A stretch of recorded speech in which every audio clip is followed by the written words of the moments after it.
Поздравляю болельщиков Гродно, которые приехали на футбол нас поддержать. Истинные болельщики, да.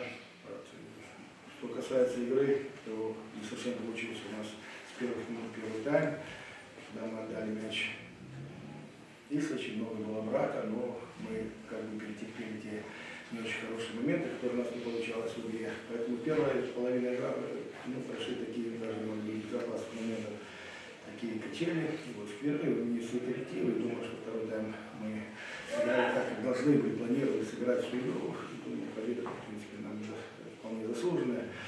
Победу мы посвящаем мэру нашему бывшему, который очень много сделал для становления гродненского футбола, для развития футбола, Вячеславу Горе. Желаем ему дальнейших успехов в своей деятельности.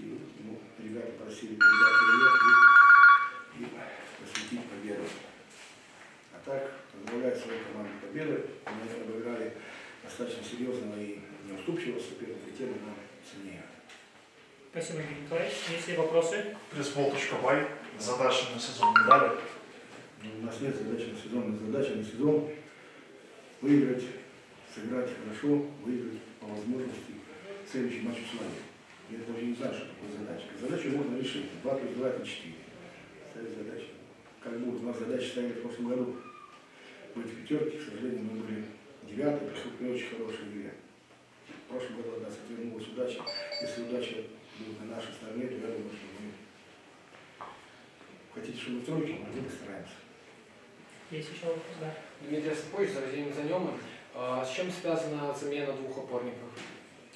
Ну, во-первых, Юра Павлюковец получил травму, он играл с недолеченной травмой. Но, во-вторых, Миша Козлов проводит хороший сезон, и он был под карточкой при нападающих, хорошие нападающие, и Митрофанов, и Принц, которые достаточно серьезно играют впереди, играют, скажем так, в силовой манере, поэтому любое какой-то непредвиденный стык мог привести к второй желтой карточке. Поэтому, имея преимущество, мы решили дать, и мы знаем, что судьи имеют такое любое Гродно, вот, удавить одну показал, на вторую, поэтому мы в первых так играли. В избежание катаклизма мы его сняли, тем более Леша Левчилин, Андрей Ким уже восстановился после травмы.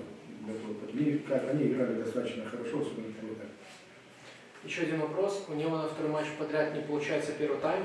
С чем это связано? Ну, я не скажу, чтобы там с чем-то это было связано. Ну, наверное, может быть, какая-то психология, но надо дать должное сопернику.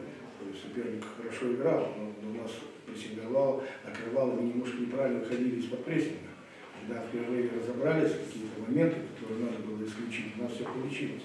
А так, Ислач очень хорошо играл в прессинг, у нас не было возможности, ну, ребята просто принимали неправильные решения.